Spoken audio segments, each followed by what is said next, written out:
Lundi 29 août 2022, nouvelle semaine, nouvelle édition. Mesdames et messieurs, bonsoir et bienvenue à la une de l'actualité lors de sa prise de parole à l'occasion du TICAD 8 qui s'est tenu à Tunis. Le numéro 1 Malagasy a évoqué les défis en termes d'agriculture pour atteindre l'autosuffisance alimentaire, mais aussi les projets réalisés grâce à la coopération entre le Japon et Madagascar.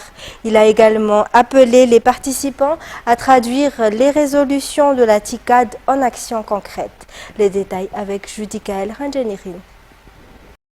La 8e conférence internationale de Tokyo sur le développement de l'Afrique ou TICAD 8 s'est tenue à Tunis les 27 et 28 août 2022. Le chef de l'État, Andry Rajoelina, a représenté Madagascar. Lors de son allocution, le chef de l'État a évoqué l'autosuffisance alimentaire de la population malgache. Il a également cité les différents projets réalisés grâce à la coopération entre le Japon et Madagascar, notamment le projet PC23 qui permet d'irriguer 10 000 hectares de rizières dans la région à Laouch. Il a également appelé le Japon, les pays africains et les partenaires à mettre en pratique les résolutions de la TICAD. Pour sa part, le Premier ministre japonais a affirmé qu'une enveloppe de 3 milliards de dollars sera destinée à la coopération en Afrique, y compris Madagascar, pour les 3 prochaines années. À l'issue de ces 2 jours, 3 piliers de coopération ont été fixés. La réalisation d'une transformation structurelle, la mise en place des bases d'une société résiliente et durable, la garantie d'une paix et une stabilité durable. Le prochain rendez-vous de la TICAD 9 se tiendra au Japon en 2025 et une réunion ministérielle de la TICAD se tiendra en 2024. Toujours concernant la diplomatie, l'ambassadeur de la Turquie à Madagascar, son Excellence M. Nourokaya Bakalbasi, a été élevé au rang de commandeur de l'Ordre national malagasy ce jour au ministère des Affaires étrangères à Anoussi. En 2 ans et demi d'exercice, plusieurs conventions de collaboration ont été signées malgré la crise engendrée par la Covid-19. Détails sur les images de Yves Janel. En guise de reconnaissance envers l'ambassadeur de Turquie, Nourikaya Bakalbasi, qui arrive au terme de sa mission à Madagascar, le gouvernement malgache, par l'intermédiaire du ministre des Affaires étrangères, lui a décerné aujourd'hui une distinction honorifique. Ainsi, il a été élevé au rang de commandeur de l'Ordre national malgache. L'ambassadeur se dit satisfait de la coopération en 2 ans et demi, malgré la crise provoquée par la Covid-19. Il y a de nouveau une reprise. En ce qui concerne les relations d'un point de vue concret, il y a beaucoup de possibilités économiques, mais dans différents champs, comme l'agriculture. Il y a comment dire, des projets, que ce soit par exemple, je sais qu'il y a l'installation de centrales d'énergie solaire, il y a les infrastructures bien sûr, la construction et notre secteur privé et nos firmes, entreprises sont présents déjà dans pas mal de pays du continent et qui ont justement fait preuve, n'est-ce pas, de l'efficacité. Et je sais que même Monsieur le Président et le gouvernement aussi est au courant et donc je pense que tout ça va ouvrir des nouvelles perspectives de coopération. Par la même occasion, le ministre des Affaires étrangères, Richard Andjamajat, a confirmé qu'il n'y a pas de mercenaires du groupe Wagner à Madagascar. Il appelle donc tout un chacun à rester serein et rappelle que Madagascar confirme sa position de non-alignement. Et puis le gouvernement américain apportera une aide supplémentaire de 20 millions de dollars pour renforcer la lutte contre la malnutrition dans la partie sud de l'île. L'objectif est la prévention de la hausse du taux de malnutrition. L'ambassadeur américain a également souligné que cette aide atténuera les conséquences de la guerre en Ukraine. Il ne s'agit nullement d'une quelconque pression pour que Madagascar prenne position.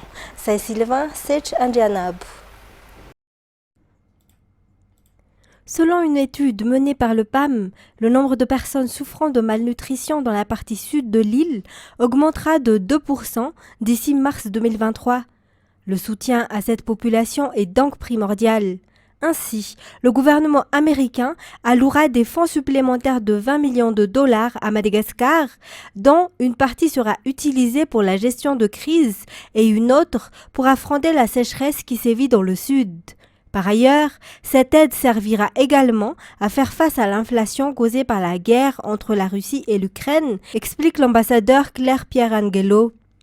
Toujours selon l'ambassadeur, cette aide est gratuite et son pays ne fait aucunement pression sur Madagascar pour que cette dernière prenne position. Madagascar peut atteindre l'autosuffisance alimentaire et peut aussi approvisionner l'océan Indien, a indiqué le président de l'association des maires issus des îles avoisinantes, actuellement en visite à Madagascar. En effet, Madagascar est membre actif de l'association des communes et collectivités d'outre-mer ou ACC-DOM. Des échanges entre ces maires se sont tenus du 23 août jusqu'à ce jour. Reportage de Rad Ramanazatouf sur les images de Anzara Zanarville. La délégation de la CCCDOM a visité de nombreuses communes lors de son passage à Madagascar. Lors de sa visite dans plusieurs communes, des échanges s'y sont tenus. Cette délégation est arrivée à Madagascar le 23 août dernier et aujourd'hui, elle a conclu sa visite dans la commune de Tanzumbatu. Des travaux sont attendus et commenceront après cette rencontre, indique le président de l'association des maires de Madagascar. Nous avons donc eu beaucoup de rencontres et l'association des communes, des collectivités d'outre-mer que je préside, c'est une association qui a été créée il y a une trentaine d'années, il y a 31 ans même exactement cette année. Cette association a pour but de faciliter les rencontres. Nous sommes ici pour travailler ensemble et je dis bien le faire avec. Il n'est pas question de dire on vous donne des leçons ou vous nous donnez des leçons. Non, ce n'est pas ça du tout. Notre souhait surtout, c'est qu'on puisse travailler main dans la main. Cette délégation quittera Madagascar demain. L'achèvement du plan d'urbanisme permettra d'établir le plan de développement et donc de mettre en place une vision claire pour attirer les bailleurs de fonds. Le gouvernement travaille actuellement sur le plan d'urbanisme détaillé. Les maires tiennent un rôle capital en étant le premier magistrat de sa ville, d'où la tenue de l'atelier d'échange de l'association des maires des grandes villes à Anoussi ce jour, dans le cadre du programme PADEV, pour renforcer les capacités des maires dans la gestion de la ville. Reportage de Fitimir Koufen sur les images de Yves Janel. L'État malagasy, à travers le ministère de l'Aménagement du Territoire et du Service foncier, est actuellement dans l'établissement du plan d'urbanisme détaillé si le plan d'urbanisme a été validé l'année dernière. Le plan d'urbanisme est d'une importance capitale dans la gestion de la ville, dans l'aménagement et le développement, étant donné qu'il permet de définir le plan de développement, d'établir nos visions, mais surtout le redressement. C'est par le plan d'urbanisme que le maire de la ville peut faire appel à chaque ministère pour des infrastructures à construire, mais surtout aux bailleurs de fonds à propos des espaces exploitables de sa ville. Les maires tiennent donc un rôle important, étant donné qu'ils sont les premiers magistrats de la ville, également la raison pour laquelle un atelier d'échange de l'association des maires des grandes villes s'est tenu aujourd'hui à Anoussi, concerné par le programme PADEF, ou programme d'appui et de développement des villes d'équilibre, pour renforcer leur capacité d'action pour assumer leur mission en étant le premier responsable de développement de leur territoire et pour assurer des services publics de qualité à la population. Cet atelier qui se tient dans le cadre du programme PADEF se poursuivra demain à Anoussi. Tourisme à présent, le parc national marin de Nuustankel dans le district de Nuusi-Bé est une aire protégée parmi celles ayant une performance de gestion de haut niveau.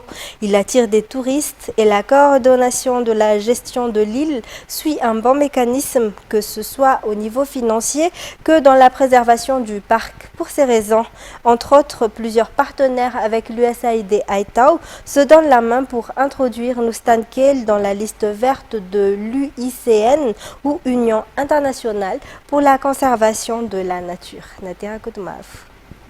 Bienvenue au parc marin de Nuustankel dans le district de Nuusi-Bé. En tant que parc national, l'île peut être visitée par les touristes, mais des consignes devront être respectées par ces derniers en arrivant sur les lieux. Ces consignes sont émises directement par le directeur du parc. Ces touristes devront également participer à l'entretien du parc en payant 2000 ariars de frais d'entrée. Le parc marin de Nuustankel est divisé en deux parties. La partie où on peut nager dans la mer est là où les vedettes accostent afin d'éviter que les touristes soient blessés. Le parc marin ouvre le matin et ferme à 16 heures, heure où tous les touristes devront quitter les lieux. Étant donné que c'est une île, on ne peut y accéder que par voie maritime. Les touristes ne peuvent pas rester dormir sur les lieux. Seuls les membres du personnel de gestion y restent. Le parc est composé d'espèces marins et d'espèces terrestres. Nuusan Kil attire entre 50 à 60 touristes par jour en cette saison. En général, la gestion de ce parc est bien coordonnée. Une raison pour laquelle les partenaires avec l'USAID Aitao se donnent la main pour obtenir une certification du label UCN ou Union internationale pour la conservation de la nature pour le parc. Pour l'obtenir, le parc doit avoir un bon niveau de performance de gestion répondant à plusieurs indicateurs, à savoir la réduction de menaces, une bonne gestion financière, une structure de gouvernance bien coordonnée, mais aussi un plan de gestion bien suivi, entre autres. À cet effet, une réunion s'est tenue entre le conseil d'administration, le personnel du parc, les partenaires, dans le but d'apporter encore plus d'améliorations dans la gestion du parc, que ce soit dans le domaine financier, au niveau des activités, mais aussi la mise en place d'une gestion pérenne et durable. Dans les actualités sociales, l'incendie des 78 box au sein des marchands de livres d'Ambuzatouf samedi soir affectera la recherche des livres anciens et des livres nécessaires à l'enseignement. La cause de l'incendie n'est toujours pas définie, a déclaré aujourd'hui le président des délégués du marché d'Ambuzatouf. Le point avec Fanjasena Mireille et Yves Janel.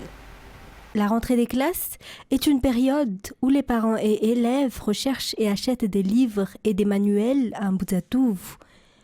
Les livres malgaches, comme ceux en français, inclus dans le programme, sont presque tous disponibles ici. Bienvenue fait partie de celles qui viennent à Ambuzatouf pour acheter des manuels scolaires. Elle cherche des livres pour la 3e, indispensables à l'enseignement. Par ailleurs, la réhabilitation de ce marché ne sera pas facile, souligne le président des délégués du marché. La plupart des manuels et des vieux livres ont été brûlés ici. Pour rappel, le marché du livre d'Ambuzatouf a subi un incendie samedi dernier vers 20h. 78 box ont été détruits. La cause de l'incendie n'est pas encore définie.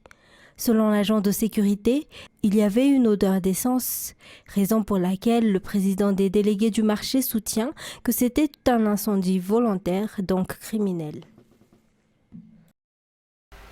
La députée de Madagascar, élue dans le 2e arrondissement de la capitale, a fait une demande auprès du ministère des Travaux publics pour introduire les travaux de réhabilitation des rues de Manchester Cité dans la phase 2 des travaux de réhabilitation des rues de Tana. Ainsi, une visite a été effectuée aujourd'hui avec l'équipe du ministère pour voir l'état de cette rue, mais aussi l'emplacement de la construction d'un lycée pour le 2e arrondissement et la réhabilitation des maisons des jeunes. Cette rue de Manchester, dans le 2e arrondissement, qui requiert une réhabilitation, mesure 1 km 300 mètres. Une rue qui, selon les habitants, ne leur facilite pas le quotidien du fait de son état de délabrement. Selon le chef de Fukuntan, des demandes ont déjà été envoyées auprès des dirigeants d'auparavant, mais ce n'est que maintenant que la réhabilitation se concrétise. De ce fait, la réhabilitation de cette rue de la cité de Manchester sera introduite dans la 2e phase des travaux de réhabilitation des rues de la capitale effectués par le ministère des Travaux publics. La députée élue dans le 2e arrondissement est venue sur les lieux accompagnée du directeur régional des Travaux publics d'Alamangue pour voir l'état des lieux aujourd'hui. Selon l'Intracontmang, le ministre des Travaux publics a déjà accepté sa demande et le ministère est déjà en pleine étude technique. Elle a profité de l'occasion pour voir l'emplacement du lycée Manara Pinch de sa circonscription et la réhabilitation de la maison des jeunes. Concernant la phase 2 des rues de Tana, les rues d'Antananj, Ampanjan, Manchester, passant par la station Total Bypass vers Fasankaran, entre autres, sont concernées par les réhabilitations. Le ministère des Travaux publics est en cours de finition de la validation et de la passation de marché, mais aussi de l'établissement du budget pour celui de Manchester. Les travaux débuteront bientôt, selon les explications. Culturelle, la compétition qui attend les 16 participantes à l'émission de télé-réalité F5 s'intensifie. Actuellement, 3 coachs s'occupent d'elle pour le show de ce samedi. Nous avons assisté à un show extraordinaire samedi dernier avec les concurrentes de F5 lors de la seconde prime. Pour cette troisième prime, le niveau monte, les attentes du jury sont nombreuses pour les 16 filles restantes. Le but étant de les faire entrer dans le monde professionnel. Pour cette semaine, elles seront sous la houlette de 3 coachs. La préparation commence ce jour. Par ailleurs, vous pouvez suivre chaque jour après le journal en version française, la quotidienne au cours de laquelle vous pouvez voir leur vie dans le loft. C'est ce qui nous conduit aux actualités internationales. Les 2 principaux candidats à la présidence du Brésil, Jair Bolsonaro et Lula da Silva, se sont accusés mutuellement de tous les maux du pays dans un premier face-à-face télévisé qui s'est déroulé hier. France 24. Premier débat et premières escarmouches entre les 2 favoris. Et Jair Bolsonaro et Lula da Silva ont attendu les dernières minutes pour confirmer leur présence sur le plateau. Mais une fois sur place, les échanges ont viré à l'affrontement entre les 2 rivaux. Votre gouvernement était celui de la kleptocratie, celui du vol. Et tous ces méfaits vous ont servi à contrôler le Congrès. Pas seulement pour le président Lula, mais pour le gouvernement tout entier. Votre gouvernement a été le plus corrompu de l'histoire du Brésil. Le favori du scrutin, Lula da Silva, a vivement répliqué à ces accusations. Après 1 an et demi d'emprisonnement pour une affaire de corruption, il a finalement été blanchi en 2021 par la Cour suprême. Le président devrait savoir que mon gouvernement est celui qui s'est le plus battu en faveur de l'inclusion sociale, pour le plein emploi, pour l'augmentation des salaires minimums, pour une meilleure agriculture et pour le développement des petites entreprises.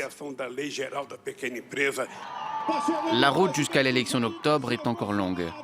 Pour l'heure, Lula distance nettement son rival avec 47% d'intention de vote contre 32% pour Jair Bolsonaro. Et les équipes du Centre spatial Kennedy en Floride finalisaient hier les préparatifs du premier vol d'essai de la fusée géante nouvelle génération de la NASA dont le décollage était prévu ce jour et marque le lancement du programme Artemis destiné à long terme à effectuer des voyages de la Lune vers Mars. 5 décennies après la fin de l'ère des missions Apollo, la fusée SLS est décrite comme la plus puissante et plus complexe au monde. France 24. 50 ans après les premiers pas d'Armstrong, la mission Artemis, c'est le retour de l'homme sur la Lune. Première étape, un vol sans astronaute pour tester la technologie. La fusée va propulser une capsule qui fera le tour de la Lune. Deuxième étape, à partir de 2024.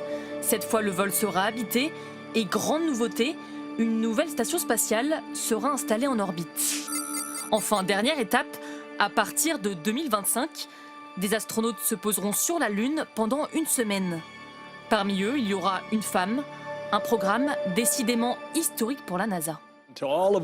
À tous ceux qui contemplent la Lune, en rêvant du jour où l'humanité y retournera, eh bien, sachez-le, on est là.